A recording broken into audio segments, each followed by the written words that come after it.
और रात्रि को कई जगह शास्त्रों में रात्र शब्द का प्रयोग मिलता है। रात्र माने होता है ज्ञान, बोध। और शिव माने कल्याण स्वरूप, आनंद स्वरूप, रस स्वरूप आत्मा। भगवान शंकराचार्य ने आत्मस्तक में लिखा, न मंत्रो न तीर्था न वेदो न यज्ञ अहम भोजनम नैव भोज्यम न भोक्ता चिदानंद रूप शिवोहम शिवोहम शिवोहम का तात्पर्य है जो शिव स्वरूप, आत्म स्वरूप, कल्याण स्वरूप, आनंद स्वरूप आत्मा है, वो मैं हूं। तो उस शिव स्वरूप, कल्याण स्वरूप आत्मा के बोध का, उसे प्राप्त करने का ये परम सुअवसर है। यूं तो हमारे सनातन धर्म में पंच देवों की उपासना का विधान है, जिसमें भगवान शिव, विष्णु, सूर्य, भगवती जगदम्बा, गजानन जी और सूर्य भगवान, ये पांचों देवता हैं। और पांचों ही ईश्वर कोटि के देवता हैं। ईश्वर कोटि का मतलब है कि वो भोग और मोक्ष दोनों देने में समर्थ है। और नाम की दृष्टि से, रुचि और योग्यता की दृष्टि से थोड़ा थोड़ा भेद है, बाकी तत्वतः तो सभी एक ही है। रुचि नाम वैचित्र्या कुटिल नाना पटपटाम नृणामेको गम्यस त्वमसि कैसा मरणो ध्रुवा। जैसे हिमालय से निकलने वाली अनेक जल की टेढ़ी मेढ़ी धाराएं अंत में जाकर उसी एक महासागर से लीन हो जाती हैं, ऐसे ही अनेक प्रकार की साधना उपासना पद्धतियों का आश्रय लेकर के साधक अंत में जाकर उसी एक परम सत्य स्वरूप परमात्मा से एक होता है। तो रुचि, योग्यता और प्रकृति का भेद है प्रत्येक प्राणी में। तो हमारे ऋषियों ने इतनी सारी उपासना पद्धतियों का आविष्कार किया। इसके पीछे हेतु यही था कि प्रत्येक प्राणी की रुचि, योग्यता और प्रकृति भिन्न भिन्न है। तो जिसकी जैसी रुचि हो, योग्यता हो और शरीर की प्रकृति भी महत्व रखती है। किसी की बात प्रधान है, किसी की पित्त प्रधान है, किसी की पित्त प्रधान है। तो ऐसे जिस तत्व की प्रधानता जिसके शरीर में अधिक हो, उस तत्व प्रधान देवता की उपासना करने से उसको जल्दी सिद्धि मिलती है। रुचि भी उसमें महत्व रखती है। किसी की राम में निष्ठा है, किसी की शिव में निष्ठा है, किसी कृष्ण में।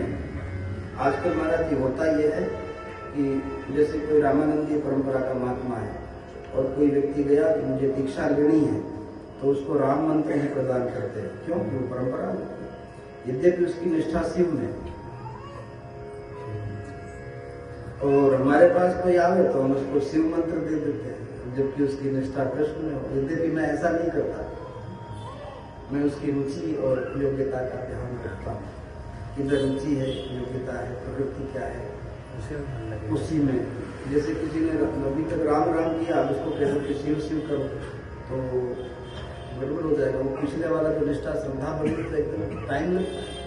और शरीर की प्रकृति के अनुसार अगर इष्ट का निर्धारण हो गए तो उसको जल्दी सिद्धि मिलती है।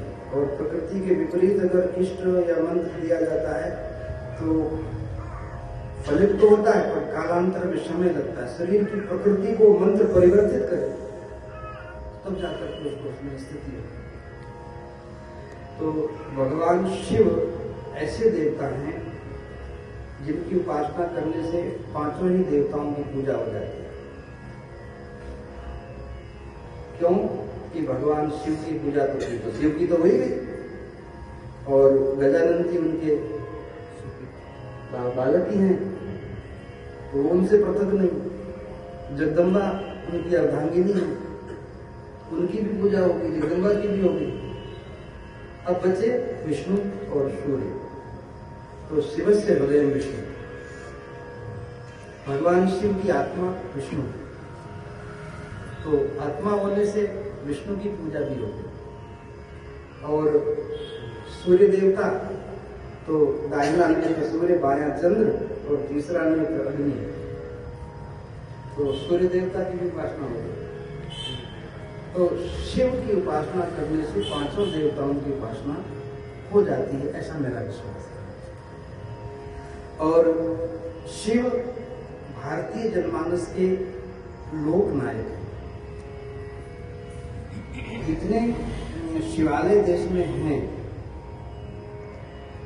और प्रत्येक गांव में, मोहल्ले में, गली में शिव मिल जाएंगे, शिवालय मिल जाएगा। छोटा मोटा ही बोले तो दूसरा शिव जाएगा।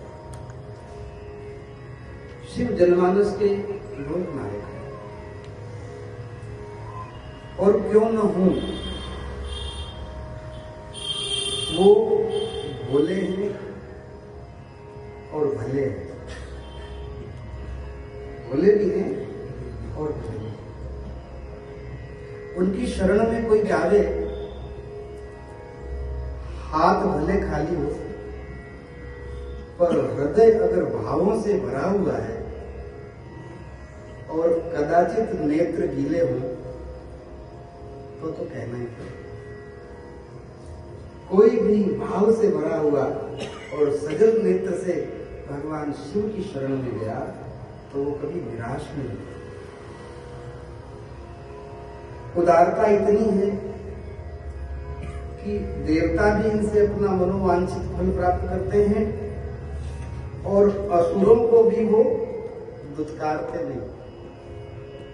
देवता भी उनके भक्त हैं और असुर भी उनके भक्त हैं। और पतित से पतित व्यक्ति भी भगवान शिव की शरणागति ग्रहण कर ले तो वक्रोपी चंद्रो सर्वत्र वंदिता, रामचरितमानस का एक सर्वचंद्र सर्वत्र वंदिता। वक्र चंद्रमा है और वक्र आकृति से नहीं है, हृदय से वक्र है। गौतम की पत्नी के साथ इंद्र ने जब विचार किया तो उसमें ये सहयोगी था, चंद्रमा भी सहयोगी था। लेकिन जब वो भगवान शिव की शरण में गया आर्त होकर के, तो शिव ने उसको अपना आभूषण बना दिया, मस्तक पर धारण कर दिया। उदारता देखते हुए शशिकांत, ऐसा व्यक्ति भी अगर शिव की शरणागति ग्रहण कर ले तो भगवान शिव उसको भी ठुकराते नहीं, उसको अपना आभूषण बना लेते, मस्तक पर धारण करते। और प्रेम निभाना इनको आता है। अगर कोई शिव से प्रेम करे तो शिव को प्रेम निभाना आता है। आपने सुना होगा जब उनकी आह्लादिनी शक्ति सती अपने पिता के यज्ञ में, जिन्होंने अपने शरीर का परित्याग कर दिया, तो भगवान शिव उस अपनी प्राण वल्लभा अर्धांगिनी का मृत शरीर, पार्थिव शरीर लेकर के और इस भुवन कोश ब्रह्मांड की परिक्रमा करते रहे। जब देवताओं ने देखा कि इनका त्याग नहीं करेंगे तो भगवान विष्णु ने अपने चक्र को आदेश दिया और उनके सती के अंगों को अपने चक्र से काट काट करके गिराया। जहां जहां वो अंग गिरे वो शक्तिपीठ के रूप में विख्यात हुए। प्रेमी ऐसे अद्भुत, पार्थिव शरीर से भी प्रेम। और प्रेम की परिभाषा कहां तक कहें, जब सती पार्वती के रूप में प्रकट हुई तो हिमाचल के आंगन में विवाह से पूर्व ही सबको रिझाने के लिए ठुमुक ठुमुक कर नाचते भी। शिव पुराण में वर्णन आता है, भगवान जब पार्वती के प्रेम की परीक्षा कर पार्वती को देखने के लिए गए हैं तो वहां देखा कोई मदारी आया है, स्वरूप ऐसा ही था, तो कहा नाच के दिखाओ। तो भगवान शिव ने हिमाचल के प्रांगण में नृत्य किया।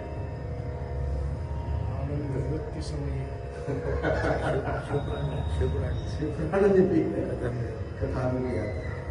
ऐसे भगवान शिव हैं। देवताओं के 3 स्वरूप माने गए हैं, आदि भौतिक, आदि दैविक और आध्यात्मिक। जिनकी जैसी पहुंच हो उस अनुसार वो उनके स्वरूप की आराधना उपासना करके, शरणागति ग्रहण करके अपने जीवन को कृतार्थ कर सकते हैं। जैसे भगवान शिव का जो आदि भौतिक स्वरूप है वो भगवान शिव मूर्त रूप में, भगवती पार्वती, गणेश जी, कार्तिक स्वामी, उनकी पत्नियां, रिद्धि सिद्धि और शुभ लाभ इत्यादि बालक, ये पूरा परिवार, ये भगवान का आदि भौतिक स्वरूप दिखाई देता है। जो बाणलिंग के रूप में लिंगाकार स्वरूप भगवान शिव का हम लोग देवालय मंदिरों में प्रतिष्ठित करते हैं, वो भगवान का आदि दैविक स्वरूप है। और जो व्यापकम विश्व, जो संपूर्ण विश्व ब्रह्मांड में चराचरम विश्व रूपकम, जो संपूर्ण चराचर विश्व ब्रह्मांड में जो शिव तत्व व्याप्त है वो भगवान का आध्यात्मिक स्वरूप है। वो एक देशीय नहीं है, वो सर्वदेशीय है। वो एक कालिक नहीं है, सर्वकालिक। ऐसा नहीं कि अभी है और अभी नहीं, ऐसा नहीं। सर्वकाल में और सर्वदेश में जो शिव तत्व है वो शिव तत्व संपूर्ण भुवनकोश ब्रह्मांड को अपने अंदर समाहित करके प्रतिष्ठित है। वो भगवान का आध्यात्मिक स्वरूप है, जिसका योगी जन ध्यान करते हैं। तो आज ये शिवरात्रि का विशेष पर्व, संतों की सन्निधि और श्रीनाथ जी महाराज का ये पावन द्वारा, गुरुदेव भगवान विराजे हैं। आप सब लोग तो बहुत पुराने से जिस आनंद सिंधु में आप निमग्न हैं, उसका एक सीकर, एक बूंद भी हमें मिल जाए तो हमारा जीवन धन्य हो जाए। इन्हीं शब्दों के साथ में अपनी वाणी को, ये भगवान का जो आध्यात्मिक रूप है वो हमेशा सब जगह विद्यमान है, जिसकी ऋषि मुनि और सब जो उसका ध्यान करके जहाँ भी उसको ध्यान करते हैं वहीं उसकी विद्वता और प्रकटता हो जाती है। तो उसी तरह से हम सब लोग जो है आज उसी रूप में भगवान शिव को माने, क्योंकि आदि भौतिक रूप से भी बड़ा रूप है कि आदि सनातन रूप। तो सनातन रूप जो है वो हर जगह विद्यमान है, और आदि भौतिक रूप जो है वो तो आप मूर्ति रूप में भगवान के जो पूरा शिव परिवार है उसके रूप में जानते ही हैं, शिवलिंग के रूप में भी जानते हैं।